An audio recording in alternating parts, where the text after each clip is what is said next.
Chapter 5 Self-Pity, Dark and Cold. Positive affirmation daily, all in and being the exception is the only way this works.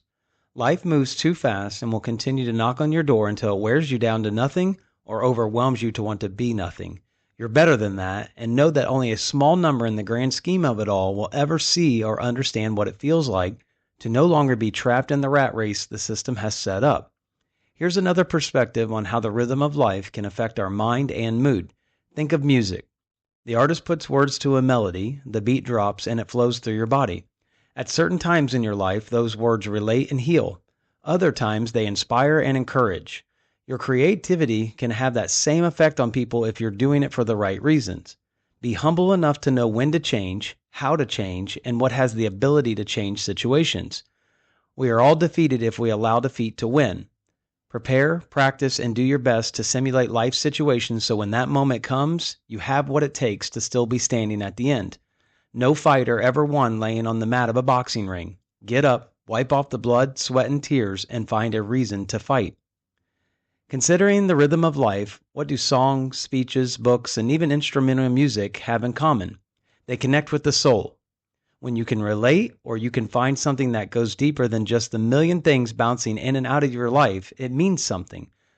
The song that truly touches you and has conviction over you. Does it not take you to another place? Do you not know every word, and then when you actually listen to the words, the meanings go even further? People are at peace because they realize that they're not the only ones suffering or struggling. It's almost a calm because you can move past it when you feel like you're not the only one fighting these demons. It can be overwhelming trying to find this peace. It can also stop us from reaching our next level of growth. Self-pity can be closely related to being uninspired. When you're uninspired, either from your current job or situation, it can be devastating knowing your plans are still so far away. The transition can be brutal. The weight of what needs to be done consumes you. Time, patience, sacrifice, perseverance, and vision all set the stage for preparation. You're doing it. You're okay with it, and you're going to kill it, but you also know what it truly takes. Risk is higher in this plan, and you don't want to undo everything that you put in so far. The other end of the spectrum is compared to hitting rock bottom and having nothing to lose. I believe rock bottom can alter a life to do great things, but I'd rather see leaders learn at a young stage on how to articulate it and manifest it into their fulfilled life. The bottom is a dark place, and so many fall victim to its emptiness and loneliness. You know you've thought about this for years, so don't be afraid of everything that could go wrong and start making it happen now. Thinking further about music and even comedy, they are all their own unique brand. It's about love, friendship, life, struggles, death. But what does it mean? It could be random. It could be right on cue. But what is the audience wanting to get out of it? People look for a certain outcome they can relate to because they want relief from their lives. Think about your brand. What relief will people get from your leadership? Most importantly, what will they do to inspire others or improve their own lives from your brand? We justify our decisions, similar to someone saying, you complain about the price of everything and then go buy overpriced coffee every day. We purchase things as if it's Southern comfort food that smells good and tastes good. We temporarily numb a wound because we settled again for fruitless idols. I can remember being obsessed with building decks. There was something about it that took me to a place of peace. I even got the nickname I Heart Decks from my sister-in-law. I had been running from myself for a long time, so each year I would add on to a deck, or I'd take side jobs building decks for people. Shame I never took it to the next step as a business, but I also know that I was a time I wasn't being honest with myself. Instead of staying grounded, I spent money where it wasn't necessary. I believe we all do the same to what makes us feel good or what fills a void, but it doesn't really outweigh the cost. It's okay to find or do things that make us feel better. Stop beating yourself up every time you catch yourself drifting. In a difficult world where it feels like there is more bad than good, why not enjoy some of the nicer things in life? You've determined these material things are harmless, but what you fail to realize is that it's not really about what you're buying, it's about what you're not facing. Have that day of judgment with yourself and decide that today is special because you stopped feeling sorry for yourself and you took back control of your life. How many people look so good on the outside but are slowly dying on the inside? How many drive nice vehicles but live paycheck to paycheck? How many are successful but not fulfilled, so they go through each day empty, wondering what they can do differently because they're in too deep? There was a time I was on empty. I closed off everything and my health suffered. I didn't know how to respond. I wanted to be New York's bestseller. I wanted to run the company. I wanted to put worth in everything because I felt the energy behind my gift. In many ways, over the years, I had been told my great ability and leadership was all present, but I never believed it. I never felt like I had achieved it. This feeling of not yet achieving it also helped push me through to where I am today. However, I didn't understand or respect the process for self-respect. Success found me at an early age, though, and I was ready to teach it and help others, but I didn't understand my responsibility for it at the time. Trust me, I found out how dark and cold a place of self-pity really is. I hope it happens to you early and you learn from it and you're able to fight those insecurities off, but I also know it will work out for anyone who doesn't throw in the towel too soon. Now, not everybody's wired the same. My wife says I wear her out just watching me do what I do, which is why, again, I say this is only for certain types of people. If you're one of them, listen up and listen good to these words.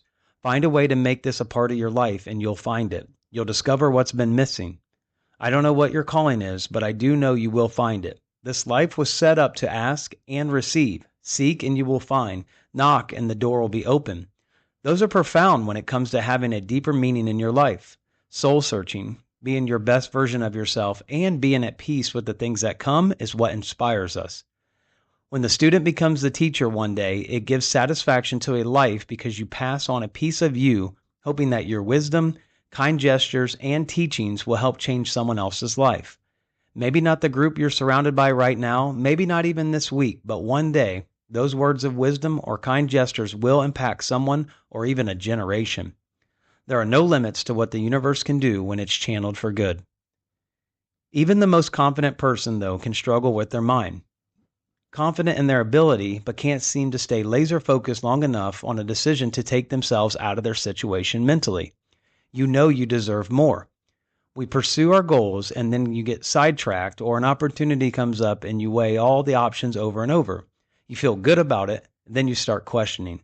Simple conversations now seem to be more than coincidence. Looking for a sign, then all of a sudden you get 10, but they are mixed signals. Lay out the options, work out the details, and then go for it. Stop evaluating it to the point that it never gets off the ground. A motivated person who is truly passionate about finding their purpose or that big moment doesn't sit around and wait for the day or the circumstance to align. Yes, the universe is at your fingertips, but your call to action is you making a move with continual push to position yourself. The position is never the same, and the game doesn't like those who deviate from it just because they don't understand it. A motivated man doesn't wait on later or the next day for when conditions may be better. Hence the title, if not today, then probably not tomorrow. Help me be better today than yesterday doesn't happen if you're already looking forward, worrying about the next day. Let your guard down. Everyone wants to fight everything mentally and physically. Your body language usually says enough. You put up a wall and fail to realize that authority will always be in our lives. If you learn how to be coached and mentored, it will save you years of setbacks. The stubborn ones are the hardest to change because they've convinced themselves that they don't need help.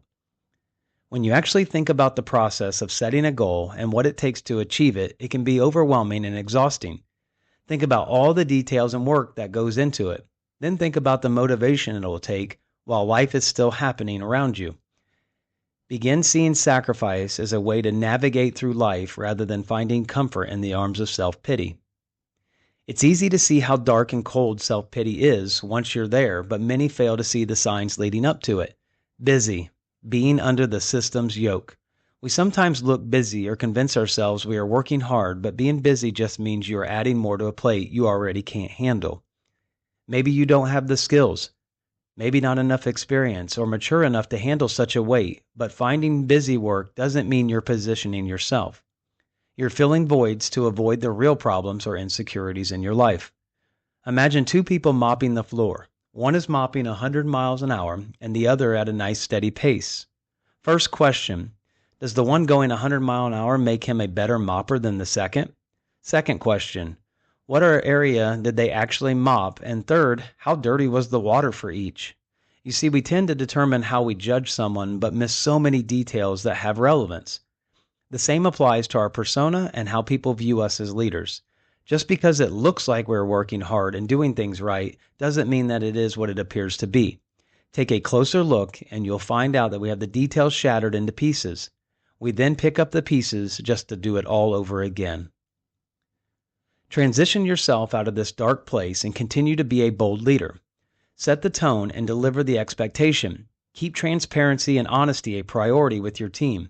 It's a mutual respect and a mutual trust that if you stick together, it will work out. Being in these situations, you begin to understand that when it goes, and it will go big, that it's a full commitment.